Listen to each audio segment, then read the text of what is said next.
Ibihe byiza bakunzi bacu, bakunzi ba channel yacu ya Chikari Culture Rwanda, turabashimiye, dukomeje kubifuriza amahoro y'Imana, kandi twishimiye ku bakomeje gukora subscribe, bagakora share.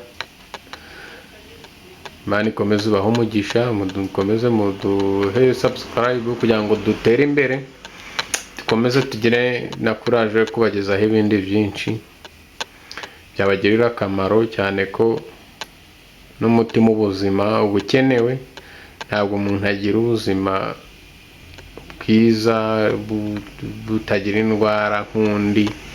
Niyo mpamvu biba bisaba kugira ngo umuntu, niba usanze hariho umuti runaka, ugomba gukora share kugira ngo byaba bibaye byiza umuti ukagera ku ndi ukeneye, undi biri ngombwa ko nawe yawifashisha. Icyo rero nkaba mbashimiye, ubu nkaba ngiye kubagezaho umuti wa infection urinaire. Infection rero ni indwara ikunze kurwara abantu benshi, usanga irwara abantu benshi, kuko nayo urebye nk'abantu baba bayirwaye usanga ari akangari. Hari n'abantu usanga bayirwaye, abantu bakuru usanga bayirwaye, abashakanye.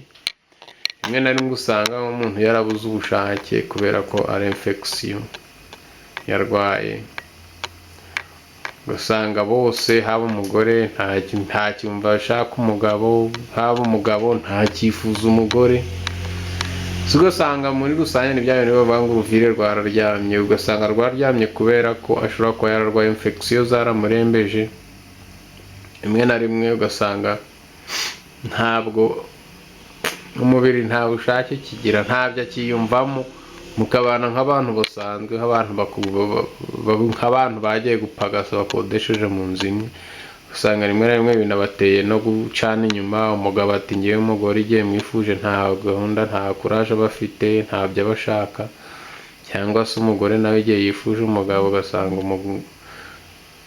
umugabo we nta courage, ariko ngo ati ndeka niryamire. Bityo rero infection ugasanga isenye n'urugo, itandukanyije abashakanye. Infection rero usanga ku bantu bayirwaye barwara indwara nyinshi, bagira ibimenyetso byinshi bitandukanye, kandi ibyo bimenyetso ugasanga umuntu we ntabwo amenya ko ari infection. Wajya kwivuza bakakuvura izindi ndwara, ariko kubera ko wenda batafashe nk'inkari, usanga ntibamenye ko ari infection warwaye. Infection rero igira ibimenyetso byinshi bitandukanye. Infection hari igihe ku bagabo habamo ibimenyetso bitandukanye: gusoba, inkari zikakotsa, ukababara. Icyo ni ikimenyetso cya mbere kigaragaza ko urwaye infection. Urasoba zikagutwika, kumva ziri kokera, nkaho wenda ari nk'urusenda wariye rusohokeye muri ayo mazi. Icyo ni ikimenyetso cya mbere. Icya kabiri, infection hari igihe kurembya, bikagera igihe ukabura n'intanga. Wajya ujya gusohora intanga ukabura intanga usohora, ugasohora ubusa, ugasanga byaratewe na infection. Ikindi, hari kubabara kubabara hano munsi y'umukondo, mu kiziba cy'inda, bahita mu kiziba cy'inda, ukababara ku buryo akenshi hari n'abagabo usanga agenda yambaye umukandara, ariko ugasanga umukandara urafunguye imbere. Hari ababikora wenda kubera ko nta kindi kibazo bafite, kubera ko bari kumva umukandara wari ubabangamiye, ariko usanga benshi ari uko ari kwambara wa mukandara agatonekara, akumva uramubangamiye, uri kumubabaza.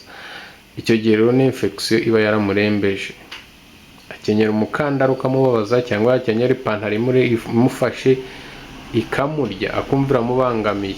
Icyo gihe infection, icyo ni ikimenyetso kindi cya infection. Cya gatatu, ikindi kimenyetso cya kane, infection imaze kukurenga igera igihe ikagutera umutwe uhoraho, ugahora unywa ibinini bya kwariteme iki, ahubwo ugasanga bya binini uri kunywa n'ubundi ntabwo ari iby'umutwe totaloma, ahubwo ni infection yarakurembeje ikagutera umutwe ukajya uhora ukurya kubera infection zakurembeje. Ikindi infection nayo iguca umugongo ugacika umugongo, infection iguca umugongo ugacika umugongo, rimwe na rimwe ukajya kwivuza impyiko, bagupima bakavuga ati dusanze ntazo urwaye, cyangwa se wenda bagasanga hari ikibazo kindi zifite, ariko banaguha umuti ntibikire neza 100% kubera ko nanone infection itera impyiko, birazamuka urumva nyine ijya mu ruhago rw'inkari, ikazamuka mpaka ikagera mu mpyiko, ugasanga irazangirije, umuntu agahita arwara impyiko zidakira kubera yazitewe na infection urinaire. Iyo bavuga infection urinaire nyine ni imiyoboro inyuramo inkari ikagera mu mpyiko, ugacika umugongo, cyangwa se ugasanga iri kugira kurira mu rukenyerero hagana inyuma, ugiye kugera inyuma mu mugongo neza ariko hirya y'imbavu gatoya. Icyo gihe ukumva hari kukurya, gucika umugongo bya buri gihe bihoraho, ugasanga na infection yaguteye izo ndwara zimeze gutyo. Bityo rero nk'abantu nkomeje no kubishishikariza kujya mutega amatwi ibyo mvuga, video ukayitangira mpaka irangiye, ko hari igihe wibwira ngo umuti ndarangije kuwuvuga ariko ugasanga sinkubwiye uko uvura cyangwa se uko uzawukoresha. Wewe ukawukoresha bitewe n'uko weho ubitekereza muri weho. Uko rero ubitekereza muri weho, burya ntabwo uba wivuye, hari igihe utivura ahubwo ukitera ibindi bibazo kubera ko wakoresheje urugero rutari rwo. Ni byiza rero ko ugomba gukurikiza ibyo navuze, ukabikora nk'uko nabikubwiye, biragufasha kandi abenshi barakira. Hari abambwira ati rwose narakize, warakoze. Ni byiza burya iyo ushimwe n'umuntu ati waramvuye narakize, ni byiza, Imana ibiri kubibona. Nawe hari ubundi bwenge kungura kubera ko nawe hari ubundi uri gutanga. Iyo utanze ikintu kigurishije, nawe hari ibyo ubona ubiguze. Watanga ikintu ku buntu, nawe hari byinshi ubona ku buntu. Bityo rero bikaba byiza ko wajya ukora share kugira ngo n'umuntu urwaye indwara ashobora kuyirwara ntakubwire ko ayirwaye. Uwo ari nk'umuntu urwaye infection ariko yabyumva bati iyo ndwara ndayirwaye, ariko akaba atabikubwira, yabona wamusharinzeho akaba atombora ingoma mu gitemba akivura. Ibimenyetso rero ku bagore barwaye infection harimo ibyo bimenyetso twari tuvuze, harimo n'iby'abagabo ariko hari n'ibyo abagabo basangiye n'abagore. Abagore rero bagira, kuko abagore bo infection ikunze kugaragara nabo itinze. Abagore bagira mu gitsina hagera igihe hakaza ururenda rugiye kumera nk'amasohoro, ururenda rw'umweru ukajya ruza rimwe na rimwe, akaba igihe ruje rwirukanka ugahita bishira, kandi biba bifite umwuka mubi. Ugasanga umugore buri kanya ari kujya ajya gukaraba, buri kanya ari kujya gukaraba,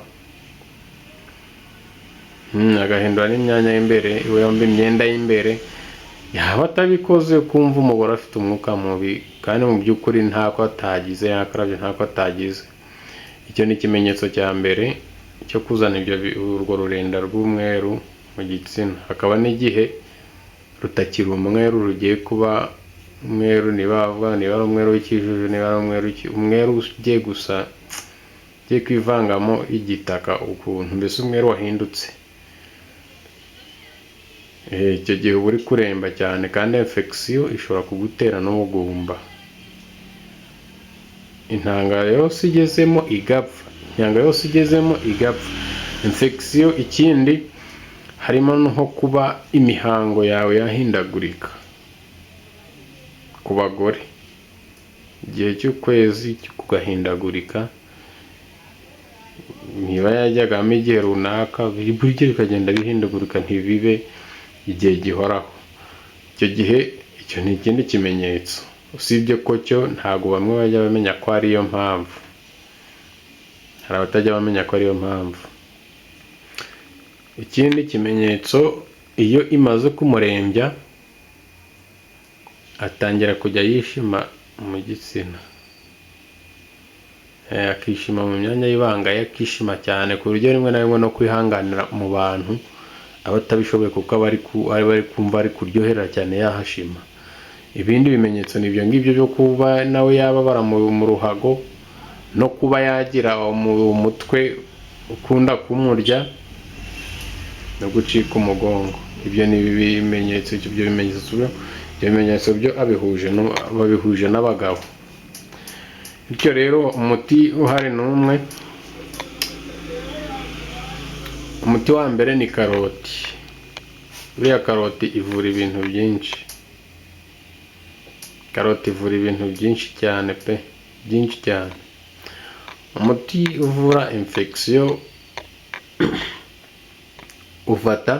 uragenda ukagura inzuzi z'ibihaza, cyangwa hari ababizita imyungu y'ibihaza mu mashopu hari abantu bazicuruza. Fata inzuzi z'ibihaza, ibiyiko 3 by'inzuzi z'ibihaza, ugahekenya ibiyiko 3 by'inzuzi z'ibihaza mu gitondo. Saa sita ugafata karoti 2 ukazihekenya salade. Nimugoroba wajya kuryama ugakoresha tungurusumu uduheke 3. Kenzi yari dutoya cyane, wenda nibwo ukoresha 4, ariko nimugoroba ukoresha uduheke 3. Ushobora kuturapa, amara kuturapa ukaba wadushyira mu karahuri k'amazi ashushe, ukabiterekana iminota 30 ufundikiye. Nyuma y'iminota 30 ayo mazi ukayanywa.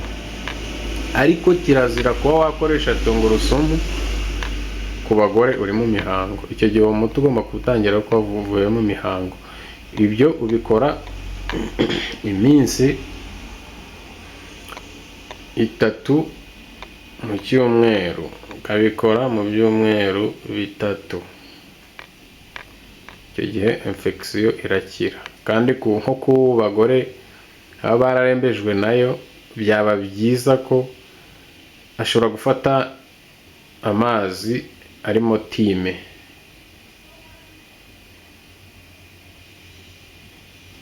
akaba yayanywa, cyangwa se agafata